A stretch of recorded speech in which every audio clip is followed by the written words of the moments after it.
이안이라는 아파트 브랜드의 대우산업개발. 시공능력평가 75위의 중견 건설회사이지만 미분양 등으로 자금 경색에 빠지며 회생 절차를 밟고 있습니다. 엎친 데 덮친 격으로 회장과 전 대표이사가 1,400억 원대 분식회계와 배임, 횡령 등 혐의로 수사까지 받고 있습니다. 해피트리 브랜드로 알려진 신일도 지난 5월 법정 관리에 들어가며 건설업계 도산 공포가 확산하고 있습니다. 실제로 올 들어 종합건설사 폐업 신고는 지난해 같은 기간에 비해 80%나 급증했습니다. 전문 건설사를 포함한 전체 건설사는 문 닫는 경우가 27% 늘었습니다. 첫째는 고금리로 인한 그 경영 압박입니다. PF 이자가 눈덩이처럼 커지면서 어려움을 겪고 있고요. 또 한 가지는 이제 미분양이 증가하면서 자금 회전에 어려움을 겪고 있습니다. 마지막 한 가지는 원자재 값이 상승하면서 경영난을 겪고 있습니다. 주로 하청업체들인 전문 건설업체들도 줄도산 위험에 처했다며 소규모 업체를 보호할 수 있는 장치 마련을 촉구하는 시위까지 벌였습니다. 정부의 불공정한 상호시장 개방 정책이 국민의 안전을 위협하고 전문건설업체를 사지로 내몰고 있습니다. 중소기업이 대부분인 전문건설업체를 제대로 보호할 수 있는 정부도 건설업체 도산이 이어지면 건설 생태계가 붕괴하면서 임기 내 270만 가구 공급 공약 이행이 어려울 것으로 보고 관련 대책을 서두르고 있습니다. PF 만기 연장과 대출 금리 인하, 보증 지원 확대 등 다양한 방안이 정부 대책으로 거론되고 있습니다. 어떤 정책을 어느 정도까지 쓸지, 그리고 그거에 대해서 금융이나 기재부 예산이나 이런 것들이 맞는지 이런 부분들을 이제 협의를 해야 되기 때문에 9월 한 달 동안 그거를 집중적으로 해서 때를 놓치지 않고 하겠다라는 것을 정부가 건설업체 줄도산 방지와 주택 공급 활성화를 위해 어떤 대책을 내놓을지 관심이 쏠리고 있습니다. YTN 이동호입니다. 수도권을 중심으로 아파트값이 들썩이고 있습니다. 같은 단지 동일 면적의 수도권 아파트를 대상으로 최고가 평균을 비교해봤습니다. 올해 거래된 최고가 평균은 전고점 대비 85%에 달했습니다. 구체적으로 서울은 올해 11억 원대로 전 고점의 88%까지 회복했습니다. 특히 용산구 97%, 강남구는 96%로 전고점을 넘볼 정도로 많이 올랐습니다. 경기도 아파트값은 올해 5억 2천만 원대로 전고점의 83% 수준이었습니다. 이렇게 주택시장이 살아나면서 가계대출 증가세는 꺾이질 않고 있습니다. 지난 14일 기준 5대 시중은행의 가계대출 잔액은 681조 6,216억 원에 달합니다. 보름 만에 8천억 원 넘게 급증해 5달 연속 오름세를 이어간 겁니다. 주택담보대출이 6천억 원 넘게 늘면서 전체 대출 규모를 끌어올렸습니다. 대출을 있는 대로 받아가지고 지금 주택을 사는 것이 나중에 집값이 가파르게 오르고 난 다음에 주택을 매도하고 나면 이자 비용을 제하고도 많은 수익을 줄 것이라고 기대하는 이 기대가 확산되고 있어서 부동산이나 주식의 투자 수요가 몰리면서 신용대출도 3천억 원 넘게 늘었습니다. 이번 달 말까지 이런 추세가 유지되면 5대 은행의 신용대출이 1년 10개월 만에 반등하게 됩니다.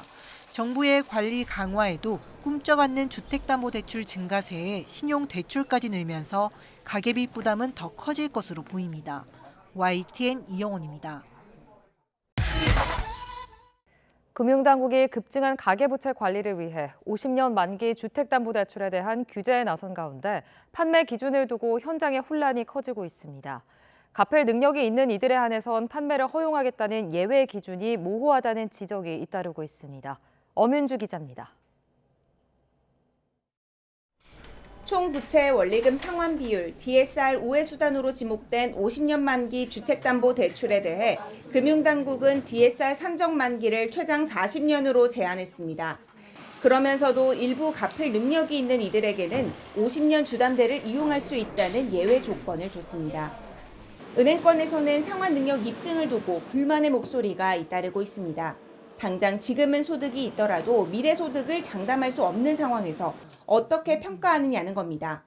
상환 능력에 대한 입증이 개개인별 고객님들마다 다르고 한 달 정도 근무하고 회사를 하는 경우도 많아 상환 능력을 구체적으로 어떻게 평가할지에 대한 가이드가 필요하다고 생각됩니다.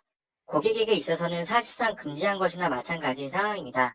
당국에서 명확한 가이드라인을 제시해야지만 50년 만기 실수요자의 피해가 없을 것 같습니다. 일각에서는 그동안 판매해왔던 30년 만기 주담대의 경우에도 중도 상환되는 비중이 높았던 만큼 금융당국이 50년이라는 수치에 경도됐다는 볼멘 소리도 나왔습니다. 이에 금융당국은 동의할 수 없다는 입장입니다. 대출심사 기준이라는 건 은행의 몫인데다 기존에 해온 대로 하면 문제가 없다는 논리입니다. 오히려 차주의 상환 능력과 별개로 주택이라는 담보가 안전하다는 이유에서 은행이 돈을 빌려주는 건 사실상 투기를 부추기는 꼴이라고 강하게 비판했습니다. 실제로 최근 진행 중인 현장 점검에서 일부 은행들이 상환 능력을 전혀 고려하지 않은 채 담보만 보고 대출한 사례도 많았다고 지적했습니다.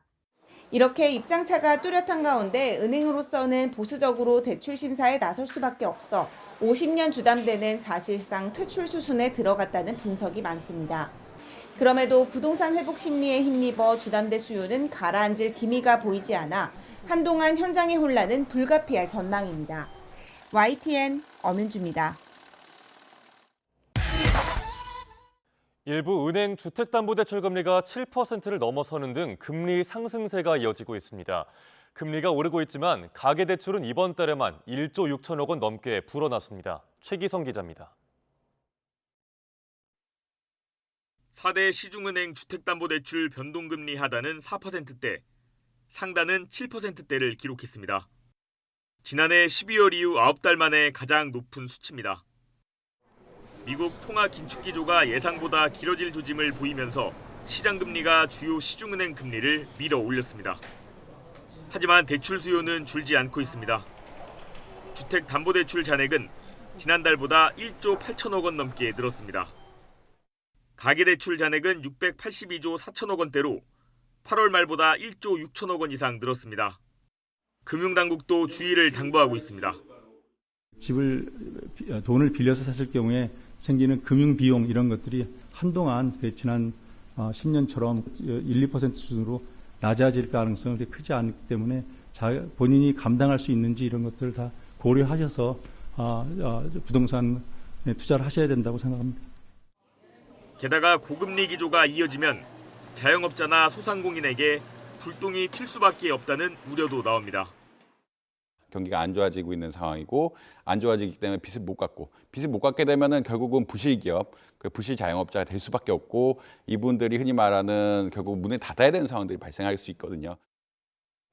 당분간 큰 폭의 금리 인하를 기대하기는 어려운 상황인 만큼 대출을 받아야 하는 경우라면 변동금리와 고정금리 중 어떤 게 유리한지 꼼꼼히 비교해야 한다고 전문가들은 조언합니다. YTN 최기성입니다.